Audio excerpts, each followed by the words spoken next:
बॉइंट capital के जिगर मिस्त्री भी हमारे साथ अब जुड़ रहे हैं। जिगर, आप तो प्रोफेशनल फंड मैनेजर हैं, आपकी किस तरह से बातचीत हुई है अपने क्लाइंट फ्रेटर्निटी से लास्ट 2 महीने में?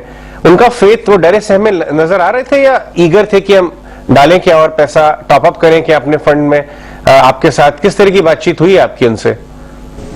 नमस्कार अजय, आपके शो में बुलाने के लिए बहुत बहुत धन्यवाद। नहीं, आपने जिस हिसाब से शुरुआत की इस शो की, एक्चुअली मैं अगर आपको थोड़ा और पीछे ले जाऊं तो जो कैलेंडर ईयर 2021 है वो काफी दिलचस्प रहा है अभी तक। आप देखेंगे फेब टू अप्रैल में मार्केट काफी रेंज बाउंड था, देन मई में वो करीब 1 महीने में 1000 पॉइंट बढ़ गया, देन अगस्त तक थोड़ा सुस्त रहा, एंड देन अक्टूबर, मिडिल अक्टूबर तक काफी रैली चली, और उसके बाद मार्केट सिर्फ 8% करेक्ट हुआ है, और काफी सारे स्टॉक्स उस दौरान 20, 22, 25, 30% भी करेक्ट हो गए।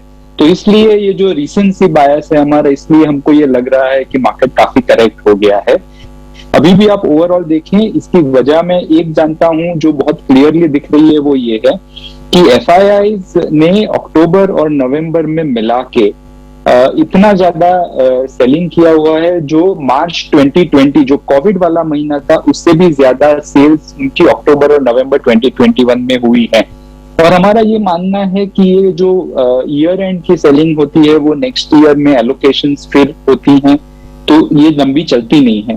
तो अगर उस हिसाब से देखें तो करीब एक आध हफ्ते में ये सब कुछ खत्म हो जाना चाहिए, और तब you can use this opportunity to create the positions. आपको जो क्रिएट करनी है आप इसका फायदा उठा सकते हैं। जिगर, ये देखिए, ये म्यूचुअल फंड्स का FY22 में स्टॉक में इन्वेस्टमेंट है।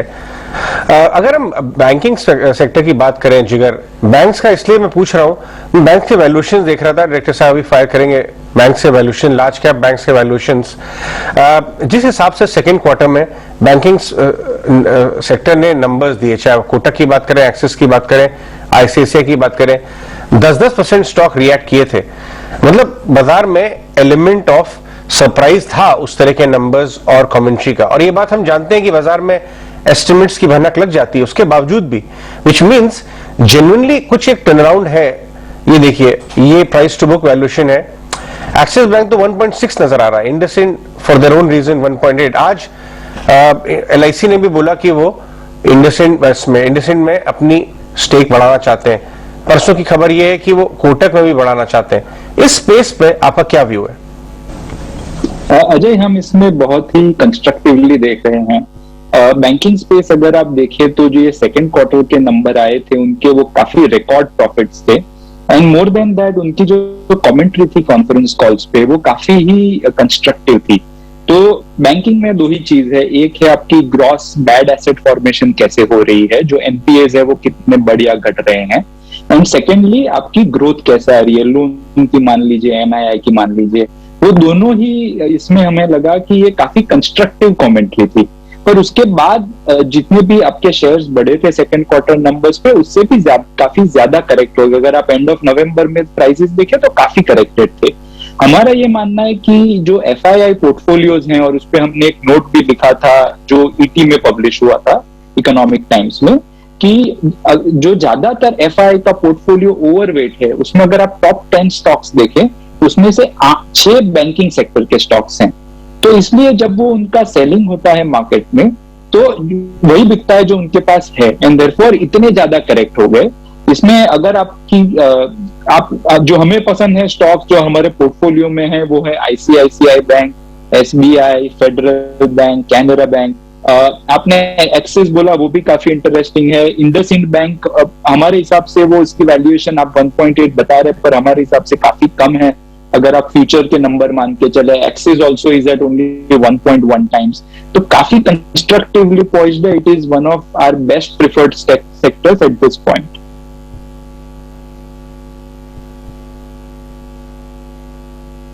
जिगर, एक क्वेश्चन ये भी है क्योंकि अब हम जो देख रहे हैं ना मिड कैप में, जैसे अजय आप बिल्कुल करेक्ट ये बता रहे हैं कि मिड कैप के अंदर जो रैली है आप देखेंगे वो परसेंटेज में भी नोटिस हो रही है। गिरने वाला जो मोस्ट टूटने वाला शेयर HFCL आज 5% नीचे है, लेकिन बढ़ने वाला क्रेडिट एक्सेस है जो 11-12% ऊपर है।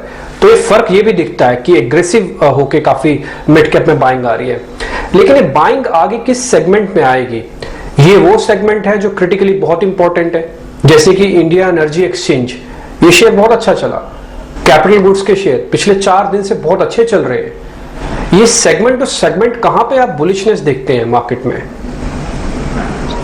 जो हमारे हिसाब से सेगमेंट है वो आप एक बताया इंफ्रास्ट्रक्चर प्लेस। इंफ्रास्ट्रक्चर अगर आप सेक्टर देखें कैपिटल गुड्स, तो उनकी 2 साइकिल अगर आप लास्ट 21 साल का आंकलन करें तो उसमें 2 साइकिल उनको बहुत स्ट्रांग मिली थी। मार्च 2000 टू 2002 जो डाउन साइकिल थी उसमें they were the best performing sector, और फिर जो अपमूव आया 2008 तक, 2002 से 2008 तक, उसमें द एंटायर सेक्टर 19 टाइम बढ़ा था और काफी सारे स्टॉक्स 40-50 टाइम बढ़े थे।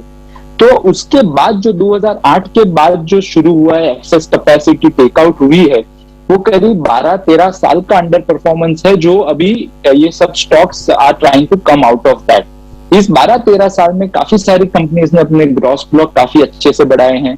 ऑब्वियसली आप देखिए कॉर्पोरेट केपेक्स कहीं गया नहीं है, गवर्नमेंट इंफ्रास्ट्रक्चर स्पेंड भी काफी लिमिटेड मात्रा में हो रहा है।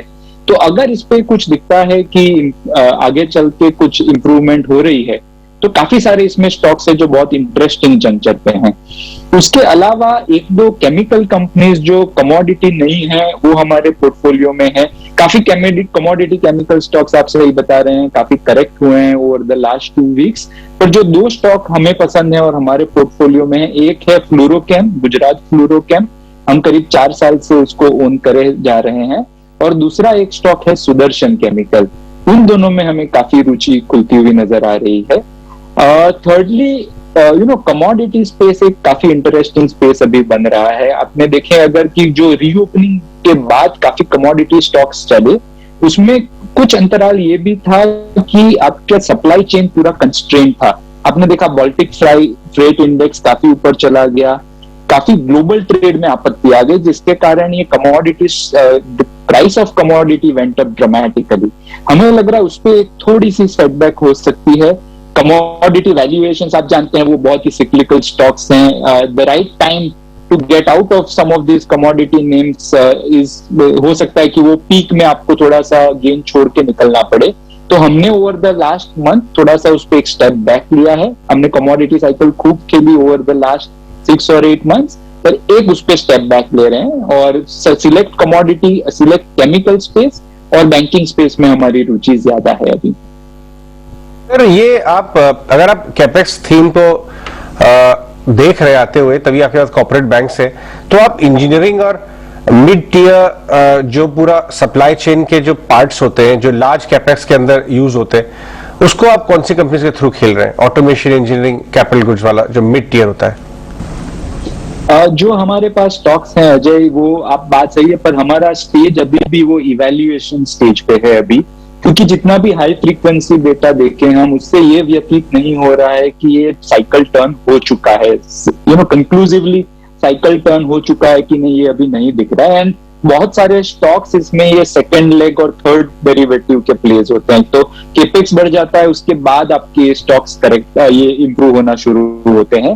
बट एक जो स्टॉक हमारे पास है वो एनसीसी है, जो हम इवेल्युएट कर रहे हैं अभी, वो थर्मैक्स है, वो हमें काफी इंटरेस्टिंग लग रहा है, पर हमने अभी खरीदी शुरू नहीं की उसमें।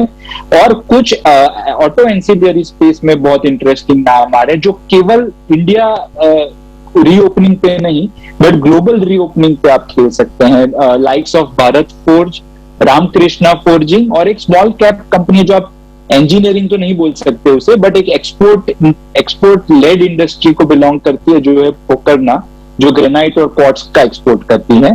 तो इन शेयर्स में हमारा अभी एक्सपोजर है। अभी हम इवेल्युएट करेंगे और हमें लगा और कंक्लूसिव स्टेप्स दिखे तो हम आगे चल के आपसे और बात करेंगे कि अगर कुछ शेयर्स में निवेश हो पाया है हमसे या नहीं। Right, mid tier IT stocks में आपका क्या व्यू है? अभी तो बहुत सारे इंटरेस्टिंग आईपीओस भी आ रहे हैं, डेटा पैटर्न है, map my India, technology led rate gain है, उसमें आपने स्टडी किया है क्या उस एरिया में?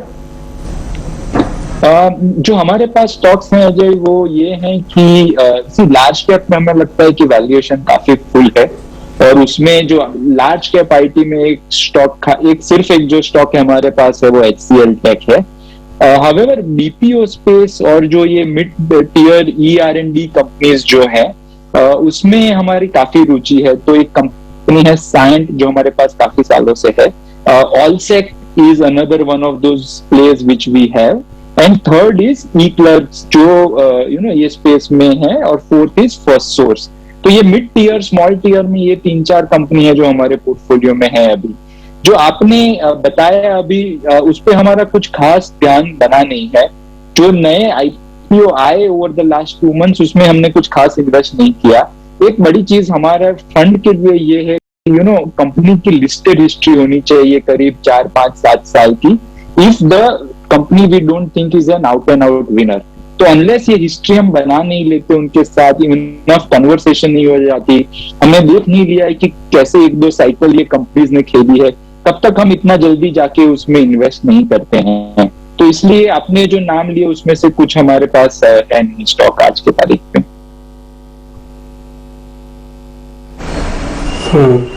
जिगर, एक मेरा क्वेश्चन अब थोड़ा और रिवर्स में है। एक तो अभी आप ये बता रहे थे कि क्या क्या आपके पोर्टफोलियो में है, किस पे आप बुलिश हैं। आपने इस फाइनेंशियल ईयर में अप्रैल से क्या क्या शेयर बेच दिए जिसको भी आप कम से कम 1-1.5 साल के लिए अब नहीं खरीदोगे? अगर वो 2-4 शेयर के नाम बता दो तो एक तो वो अच्छा होगा। दूसरा एक क्वेश्चन मेरा ये है, थोड़ा ना लोग स्पेसिफिक होके खरीदते हैं कि मेरे को टाटास के शेयर खरीदने हैं या मेरे को अडानीज के शेयर खरीदने हैं। मैं पर्टिकुलरली टाटा ग्रुप की बात बोल रहा हूं। वहां से कौन सा शेयर आपके पोर्टफोलियो में है जिसकी वेटेज बहुत ज्यादा है? तो अजय बेसिकली जो हमने जो शेयर बेचे हैं वो काफी सारे रीओपनिंग थीम्स में थे। तो हमारे पास United Spirit, Diageo, Radico Khaitan, फिर काफी सारे ट्रेंड, ये जो रीओपनिंग थीम्स वाले स्टॉक थे जो डोमेस्टिक एंड ग्लोबल रीओपनिंग, उस पे हमने लास्ट कोविड जब ऑनस्लॉट हुआ था तब काफी इन्वेस्ट किया था।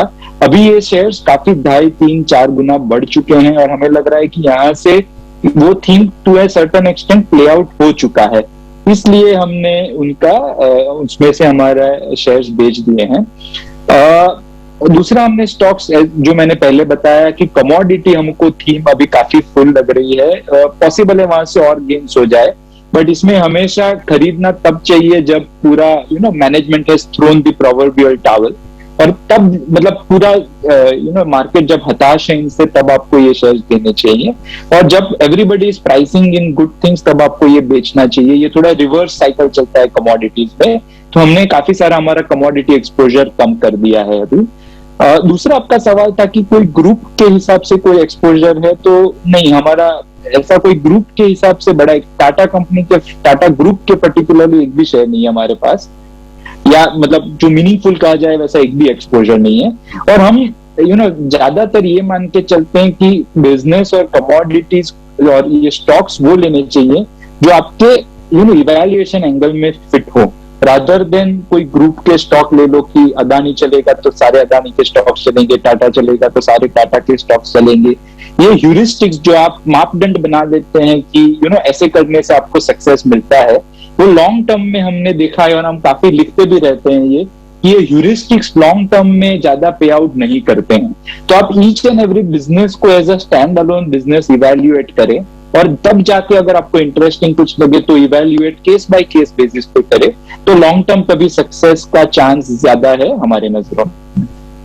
राइट जिगर, बहुत बढ़िया, हमेशा मजा आता है आपसे बात करके। बहुत बहुत धन्यवाद आज हमसे बात करने के लिए। थैंक यू, शुक्रिया शो में बुलाने के लिए। बहुत ही कैंडिड अपने पोर्टफोलियो और इन्वेस्टिंग स्टांस शेयर करते हुए, लेकिन इन्वेस्टर स्टांस तो अगर आप बात करें